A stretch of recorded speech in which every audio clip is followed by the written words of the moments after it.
Nobody's born incredible. People who do incredible things simply took the right steps. This is our journey. This is the hunt for incredible. This is part 1 of 2 where we talk to Christian Osgood about how he acquired multifamilies with little to no money and hardly any experience in the beginning. I hope you enjoy it. All right, on today's show, we have a very special guest, Christian Osgood. He's bought 200 units in about 3 years, starting with no money, all through creative financing. He has a course on how to buy and manage multifamily properties. It's an incredible course, a lot of free content on YouTube as well that you can check out, and on his Instagram, which we'll touch on in the show. And those courses have over 1,000 students.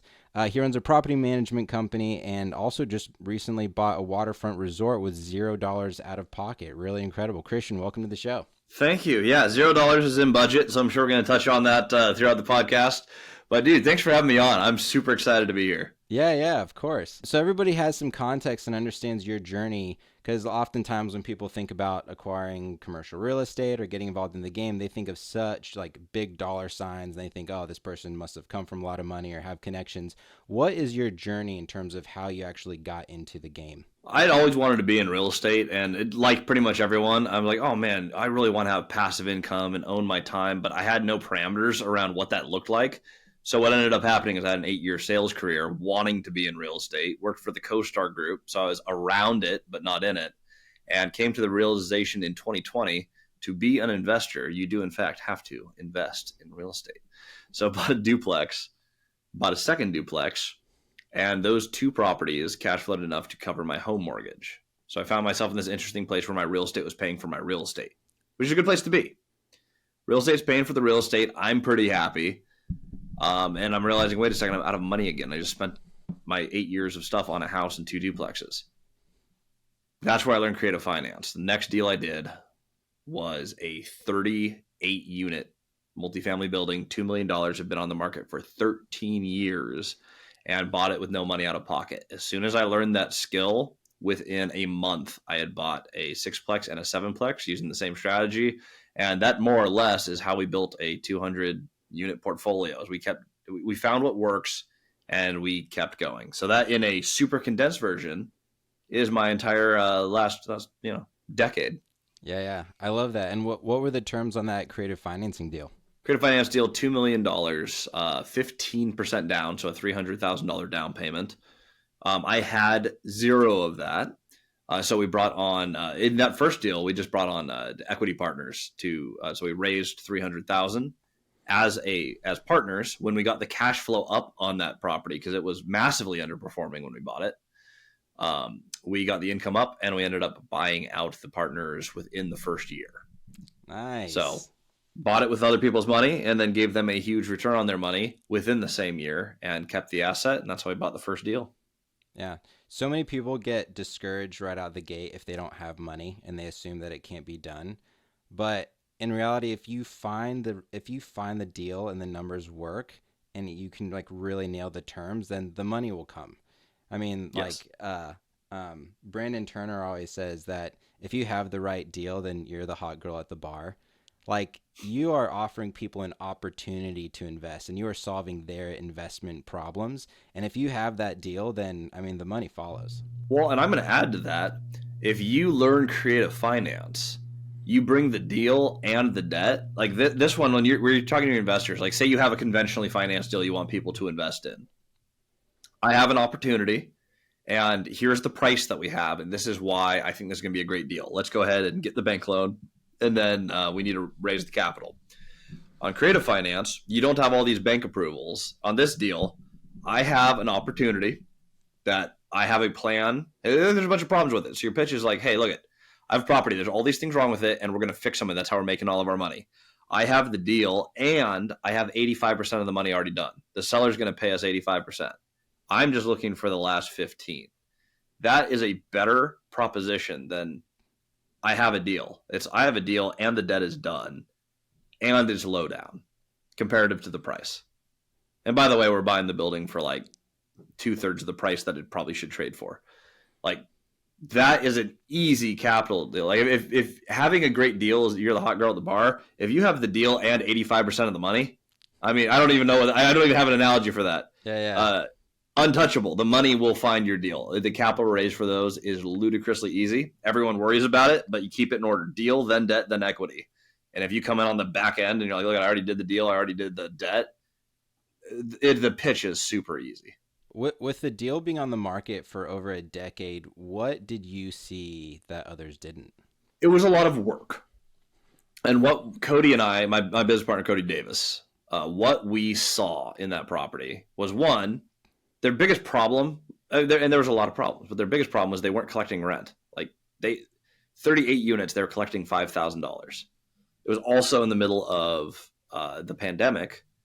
So all the people who were delinquent were available for the government assistance that was available at that time. So I was like, we have a problem like right now that is uniquely easy to fix. And we can use that money to renovate the other units and get the project started. So it was a timing thing. It was also seasoned investors did not want that big of a project, even with all the upside. It's a really active hands-on project. People who had the money to take that out didn't want to.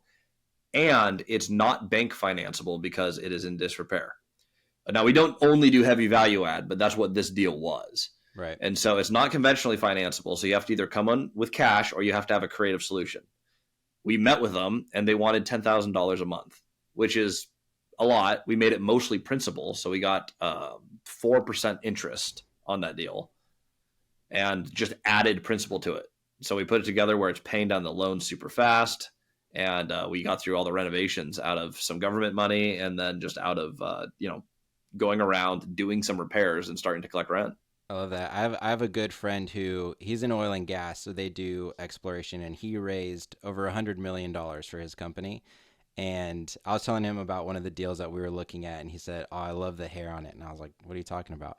He says, "Hairy deals are where you make all your money." He said, "I love hair. Like anytime I see hair, like that's what we're going for. When you see problems that nobody wants to touch and you can uniquely solve that problem, that's what your advantage is." There's another deal that we were looking at where it was kind of a strange setup where it was a property, and I can't speak too much on it because we're still working through it, but it's a really strange pairing of a commercial asset that the seller will only sell with his residential asset as well. The two parcels are right next to each other. And so it made the deal super weird because, I mean, we're not buying residential assets. We're buying commercial assets, but there's a residential asset involved and it has its own unique problems. And that scared away 85% of the competition that are just looking for the standard cookie cutter deals that they're looking for. And they're not willing to compromise because not very many commercial investors are willing to like mess around with residential. It is especially like when it overall, there's some other details that the deal is just weird. And so with that, we were able to negotiate a massive discount because we were willing to solve a problem that other people weren't willing to solve. Mm-hmm. The first time I was on Bigger Pockets, and that was when I had a beard that was way too long and audio that didn't work. But I mean, it was a gnarly beard. I'm not a man who can really grow one. First time I was on Bigger Pockets, that was the entire episode. We just talked about like, hey, you make money solving problems, and if you have existing money problems, you need to find problems you can solve that make your current issues seem like nothing. For example, you have a $100,000 problem. That's a big problem for a lot of people. If you create a new opportunity that is $1 million problem, all of a sudden your original one seems really small. And that's like a deal like this is a perfect example. Cody and I made on just this one deal. It's our first deal we did together. We made $1 million. Like we pulled $1 million cash out of it. We own it, and it still has a ton of equity. Like we bought it for 2. Our appraisal's for 4.1. Now I don't think it would trade for 4.1. I think it'd trade for about 3.75. Just realistically. But I can show on paper, like, look, I got it valued. You have around $2 million created in 2 years. That solves a lot of problems. It was hard. There was a chicken infestation on the property. Like, literally, there's just chickens everywhere. And this is not a town that has a lot of chickens. So it's not like this is it's not like I'm on a farm. Like, this is downtown. We have, there's some bug problems. One of 4 roofs was bad. That was actually not a huge deal. And then we had some septic drain field problems that were expensive. So, I mean, you had very legitimate issues with the property. And this is the deal that took Cody and I from, hey, we have a little bit of real estate to like instantly within a few months. I'm like, oh, cool. We're not like indisputably millionaires. And then we did it on, there's 38 units. We did that over 175 other multifamily units in the next 2 years. We did a lot of projects like this. How much of that upside for that specific project would you say was like the value add was from understanding the government subsidies that were tied to COVID? That maybe you could right out the gate say like, oh, we didn't have enough money to get through the projects that needed to happen. So it was a key piece. The actual money itself wasn't that significant. It's just that we got a head start and we were able to lease the rest of the thing and start the project. It took some capital. The way we would have done it, though, without the government subsidies, we would have raised more money up front. Like, we got about $100,000 in government money from just like back due and future rent from people who needed help or claimed they needed help during COVID. And most of them were like fully employed, just not paying rent. But we got all that done. It was about $100,000. The other way to do this project is you raise $400,000 instead of $300,000 and you do the same thing. Right. We ended up refinancing this property twice actually during renovations. We pulled 300 out. We bought out some partners. Then we pulled 300 out again after we finished more projects and used that to finish renovating the building. So new windows, siding, appliances. We took it to the whole next level. Now we have a building that is more or less, it's stabilized. Now we're working on, okay, what other things can we optimize in this building? But I mean, we're basically completed project, $2 million made. There's probably still another $1 million to unlock in that property over another couple of years of rent bumps and paving the gravel lot. That should pretty much do it. Okay, cool. So then it was like a multi-tiered approach where there's a lot of cleanup. Maybe some of the appliances weren't working, just some fundamental stuff. But once you got that improved and you were able to charge a bit more for those rents, then you refied, pulled capital back out, and then reinvested that to get it to the next level and refied and pulled capital out? Yep. If you have a money problem and you don't have any money, you need to turn the cash problem into a cash flow problem. So we just figured out, okay, how can we put this into tiers where what can we solve with our existing cash flow and what things would require a lump sum and where's that money going to come from? You solve everything with money. It's whose money and how is it coming in? And that's kind of the definition of creative finance. Right. It's like, okay, well, I don't have the conventional, I have 25% down, the bank's doing 75. Where's the money coming from to buy? Where's the money coming from to purchase? The rules of the game are you cannot sacrifice cash flow. So you have to maintain long-term cash flowing, fixed rate debt while you do your project. And that is how you answer our golden question. How do you own it? How do you never lose it? You can do those two things. You make money every time you buy a piece of property. Every close, your income goes up and you're able to do more projects faster. And that's, we've lived by that. And those are principles we don't violate. Yeah. I'm super excited to dive into that in the part two. So wrapping up this deal, what was your next step after the deal? Like, were you like, okay, I understand multifamily is the way I want to go. Now I understand how the pieces work. You mentioned partnering with Cody. What did that process look like? Partnering with Cody. So that was interesting. So I was working at the same brokerage as him at the time. So I left CoStar, I was actually working on a call center data product. But in that meeting with Cody, first time I met him, he was another broker at the firm. He was he's only 20. He was the 20-year-old in the office who was at 24 multifamily units. And I was like, how did he do that?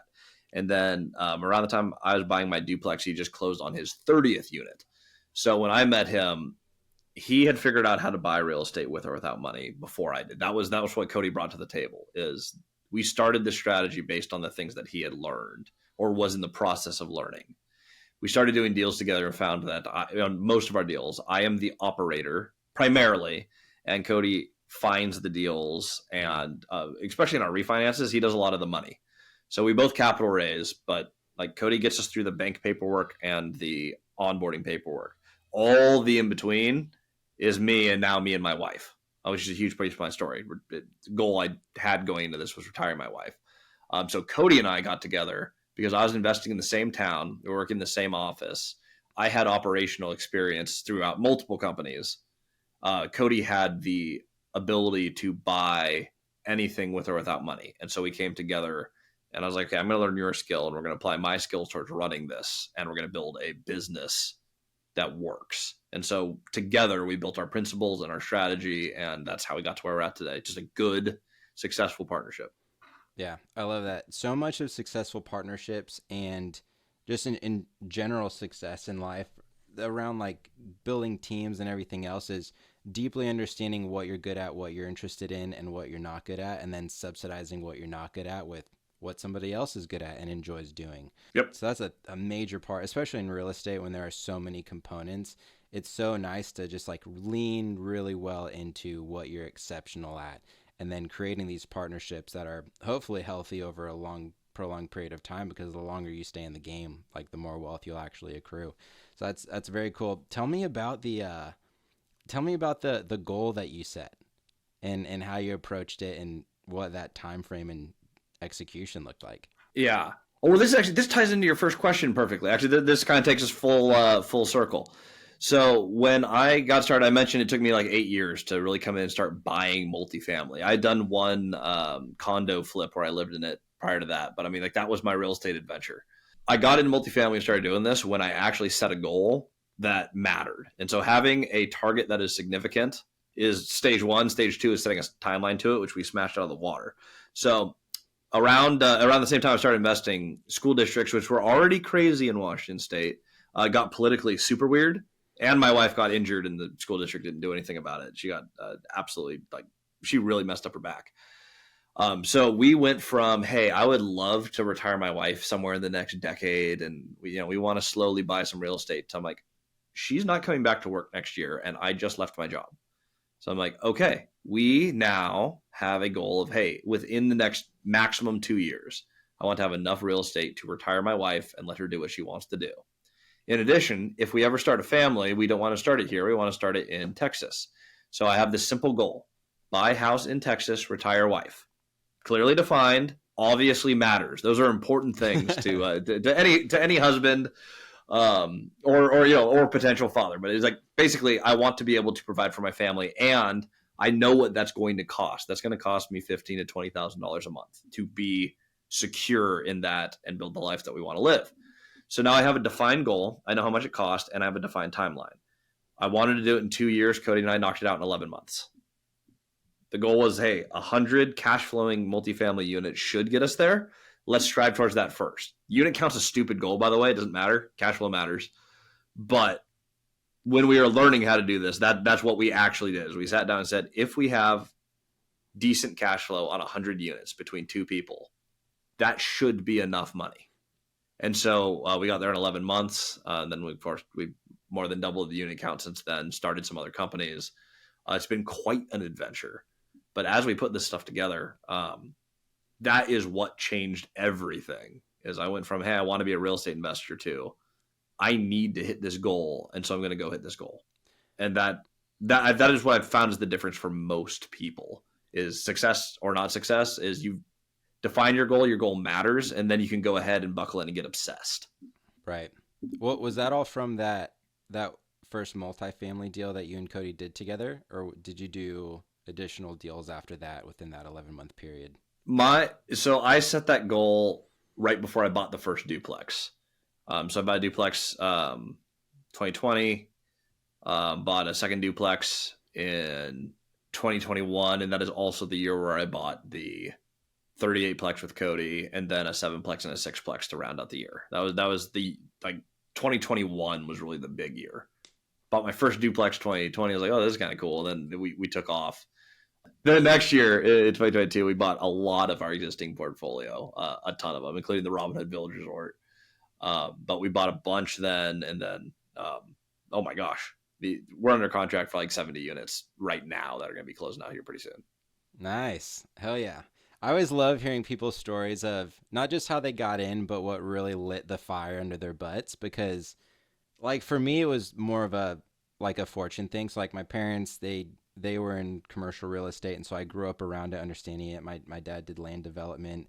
My dad did a million different things, but one of the things that he did for a brief period was land development. And so I grew up being familiar with it and understanding that it was something that I was interested in. But then the way that I actually fell into it was, my wife and I were both from San Antonio, but we travel a lot, and so we didn't actually have a home in San Antonio, but we knew, of course, visiting family for the holidays, that it'd be nice to have a place to stay. So we decided to buy a fourplex. renovate it, rent all the units out as short-term rentals. That way we'd have some flexibility in terms of like when we were staying and didn't want to stay and things like that, while subsidizing the mortgage and hopefully cash flowing pretty well.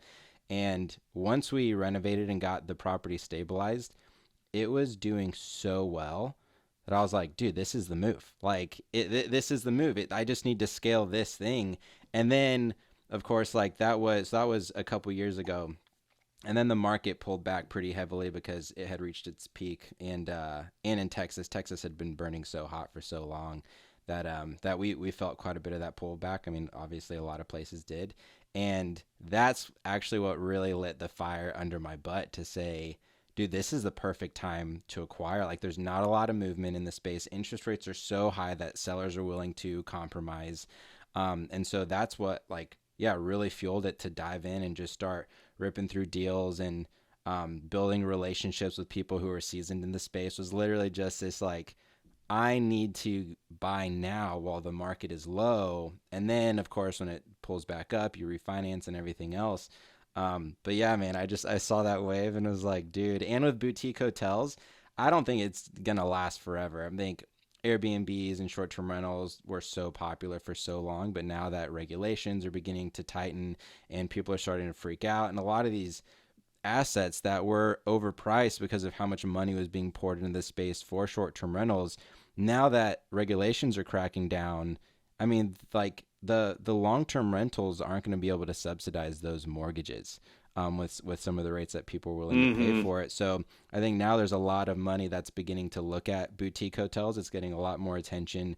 A lot more people are talking about it. And so that's the space that my partners and I have decided to hyper focus on for at least, I speculated it'll last maybe like 3 to 6 years before the space gets more saturated, kind of like self-storage, how it was like the hot thing for the last 5 years. And now it's a lot harder to find those deals because like everybody's going for those deals.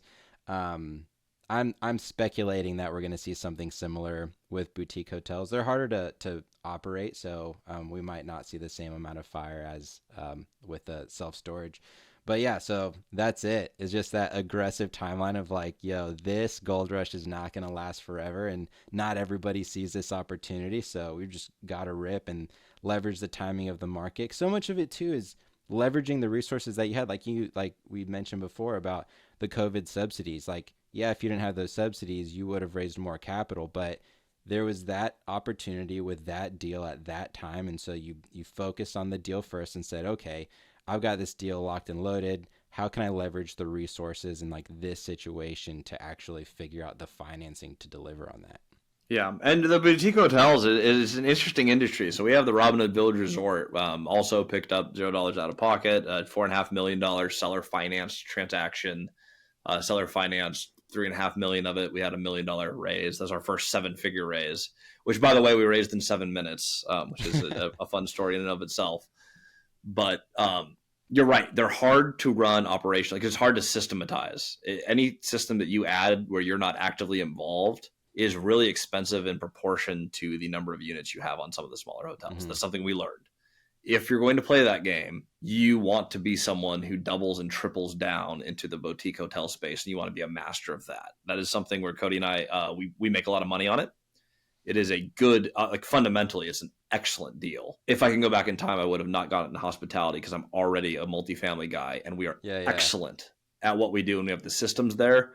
There's something that happens, I've talked about this a lot, but when you do a new venture, you have to pay a stupid tax. There are just things that you don't know that you don't know. And so if you are trying to do multifamily and then you get into hospitality and then you start your own property management company, you do all the stuff that we did, you keep paying like really high new stupid taxes every time. And so it gets really expensive. The best thing you can do with money in general is find something that you're good at, pay your stupid tax, and then just get better and better at that thing. Money should be fairly boring. Like the things that are consistent, that are stable, and are repeatable are where you want your money, because you want your money to be consistent, stable, and repeatable. Like you want it to keep growing. If you are doing new adventures all the time or trying to do something like one-off projects, those are the people who lose money the fastest. And I see that happen again and again and again. So if I could go back in time, this excellent deal that I did, I wouldn't have done it. It took away from where we are the best. One day, if everything stays hot in boutique hotels, that is one of the only assets where I'm like, I could see a universe in which we sell it. Right. Because it's busy and they're hard. And if you only do that, you can make a boatload of money. But yeah, really, really cool asset class, really rewarding. It's fun to own like top tier, interesting spaces. Ours is, 19 cabins on the water. Resort turned 90 years old today. They're big A-frames in the woods. It is very cool. However, that should be your business model. If you go into that, Right. like double, triple, quadruple down on like, we're going to be the best in the world at doing this thing. And I think you can make ludicrous money in the boutique hotels if you get good at operating them. Right. Yeah. I love that. I love that idea of the stupid tax. Because there are a lot of people too that like they get entrepreneurs get shiny object syndrome, right? Where they're just jumping around trying the new thing. And if they don't succeed within the first 30 to 90 days, then they jump over to the next thing. And it's like all you're paying is the tax. You're not even getting to that profitable region. You're literally just paying the tax and then hopping over to the next thing. And life's too short. I mean, if that's what you want to do is, explore different things for your whole life, then like, yeah, more power to you. But that's not what most people are doing. They're like trying to succeed and don't realize that they're paying the stupid tax. They think that it's actually a failed idea. But it's like, no, you're paying the tax, and you pay the tax up front before you actually get those like cash flowing net returns. Yeah. My advice to people is find the thing that you are passionate about that you could be the best in the world at. It doesn't mean that you're going to get there, but like find something you're like, I could become the best in the world at this, and then do that thing. Like we are ludicrously good at buying. Granted, not everything we buy is a slummy property, but I can buy really beat up properties. We can renovate them so they are nicer than all the units around them, and I can charge slightly less than market rent. No one ever moves out of a building when it costs a little less than the property next door and it's a little bit nicer. So we have like extremely little vacancy. We run everything really profitable, and I can do it again and again and again. And it's simple and it's boring, and we're amazing at it. And then I own the property management company, so I can control all of my expenses and all of the market rents in that market. Like that is a business where it's like, I can compete here at any level. That is what you should look for as an entrepreneur, and then focus on that. There's only one model I've ever seen for shiny object syndrome people. If you're insanely good at acquiring stuff, you acquire businesses, you optimize them a little bit, and you sell them at a higher price. If you want to flip all these different ideas, you have to exit. I've never seen someone who buys a lot of different asset classes and is good at running all of them. So if you're a buy and hold guy, sorry, pick something and do it until it's boring. If you're like a junkie for being an entrepreneur, the way to do that is be amazing at your systems for onboarding and offloading, and you're going to be amazing at having an active job of, we're going to churn businesses and we're going to learn new things, and we're not going to hold everything, which isn't my model, but that's the only success I've ever seen. There's people who like their actual job is we buy businesses and then we add some systems and then we sell the business. It's the only model where you're going to make any money if you want to do everything. Right. And even then, oftentimes the people who succeed in those spaces, like their systems, to your point, it's like they're actually not doing the same thing. They're applying, or they're actually not doing different things. They're applying the same thing to something different. So they are like private equity companies. It's like they're good at evaluating businesses and pulling the experts in who can clearly identify the issues and how to solve them. And then they build teams around that. So even though they're applying that technique to different spaces, their skill set is really just evaluating businesses and pulling great teams together. And they often have like the networks to be able to pull the right teams together. So yeah, like think like Alex Hormozy, acquisition.com. Like he's probably one of the most popular online people doing that. It's like, we buy companies, and then he has all these systems. You know what that translates though? You build a business that has now become simple, repeatable, and fairly boring. Business in, apply the systems, do the marketing, sell business at higher price. That's all you're trying to do. Simple, boring, repeatable. Do them again and again and again. That's one of the biggest things we learned. Creative finance is dangerous for this because you get the ability to buy anything with or without money. So the temptation as an entrepreneur is to buy everything. Right.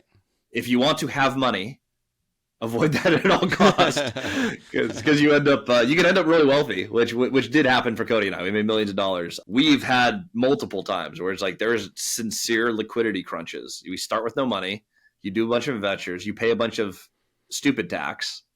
Then you pay a bunch of actual tax because you made money. And you end up with, I'm like, wow, we have no liquidity and a ton of equity. Then when interest rates double, you're like, cool, I'm rich and I can't touch the money. So keep everything really simple. When you start with no money, you're not going to have money immediately in business.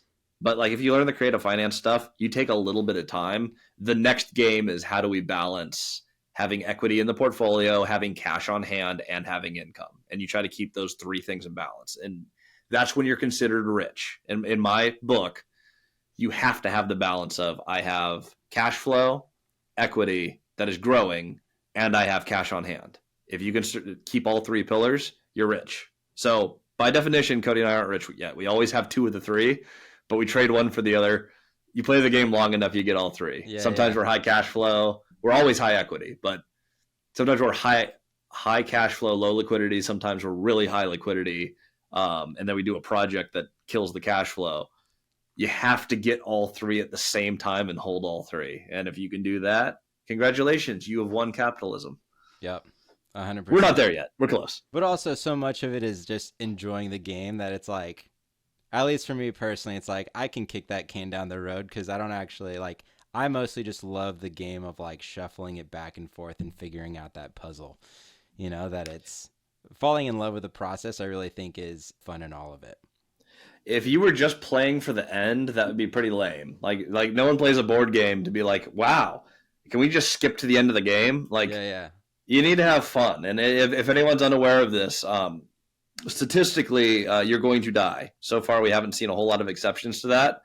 There was one guy a while back, but I mean, generally speaking, you're not going to live forever. So the things that you do, you need to enjoy with your time here. So it's like if you hate multifamily properties and you're like, but they make money, and I saw this online, don't do them. It's not going to be interesting for you. You're probably not going to be as successful, but you're going to waste your time. Do things that you're passionate about, but do them profitably and add systems to them. And it's a choose your adventure thing. I love that about every asset class. I love real estate. I think it's the best way to generate actual wealth and income. But what that looks like for you as an investor, totally up to you. Boutique hotel people should do an amazing job at that. Low-income housing people should be amazing at it and not slumlords. Self-storage people, if storing people's stuff is interesting to you, like just be amazing at the systems behind it, right? Yeah. No, I love that. Naval Ravikant says, do the thing that you are exceptional at and that you love, like you're saying, and then see if the world is willing to pay for that thing. Funny story, when I was little, I must have been like 8 years old. I loved piano. My mom got me piano lessons. I had a little piano. She could not keep me off that thing. Every time she heard me playing it, she asked if I finished my homework, and then I'd say no, and she'd send me back to doing my homework, and 15 minutes later, I'd be back on the piano. I literally couldn't stay off of it, and so I wanted to be a concert pianist when I grew up. So I was like, this is just what I love doing. And my mom, in her wisdom, knew that piano players don't make the amount of money to compensate for some of the other activities that I enjoyed doing. So she said, sweetie, do what you're good at with math and science and talking to people, and then you can buy all the pianos in the world. And that like stuck with me so deeply, where I always thought to myself, oh, don't just go for the thing that I enjoy doing. Go for the thing that I enjoy doing and people are willing to pay for, and then let that subsidize the things that I enjoy doing that people won't pay for. Long story short, I don't play piano at all anymore. But the lesson that I pulled from that experience has served me so well across the board, and is one of the most profound things that my mom taught me. That's the main thing. You got to figure out like the money is for the things you're passionate about. People do these stupid motivational 5-second videos on like, do the thing you love, you'll never work again. It's like, people who stop working on things they're passionate about typically die shortly after. Like, you have to have purpose. Yeah. Like, people are like really into like, oh my gosh, I want no responsibility. That's not healthy. Like that you're not designed to do that. That's not going to work. And so it's like money is important. I think people have a weird concept of it. It's like, okay, look, it's like, it's not really real. It needs to be used for stuff, but you do need the actual resource. It's just a medium of exchange. That's all it is. So it's like, okay, let's do something profitable, and that while I'm working, and let's do the things we love when we're not on the clock. And Right. yeah, that's a great way to look at it. I think I've one of the, I have a guitar behind me over there. I have like 10 other guitars on my wall. I love playing guitar. I'm not going to make a living playing guitar. That's just, it's hard to do. Right. And I have zero chance of being the best in the world at it. Right. There are some amazing guitar players who just hear music differently than I can. So it's a hobby. And So you buy guitars and play guitars. yeah, buy guitars, play guitars, and then spend my day doing a business that I also really love. Yeah. Simple, easy. But yeah, no, you're right. Look at the pieces you have and seize the opportunities in front of you.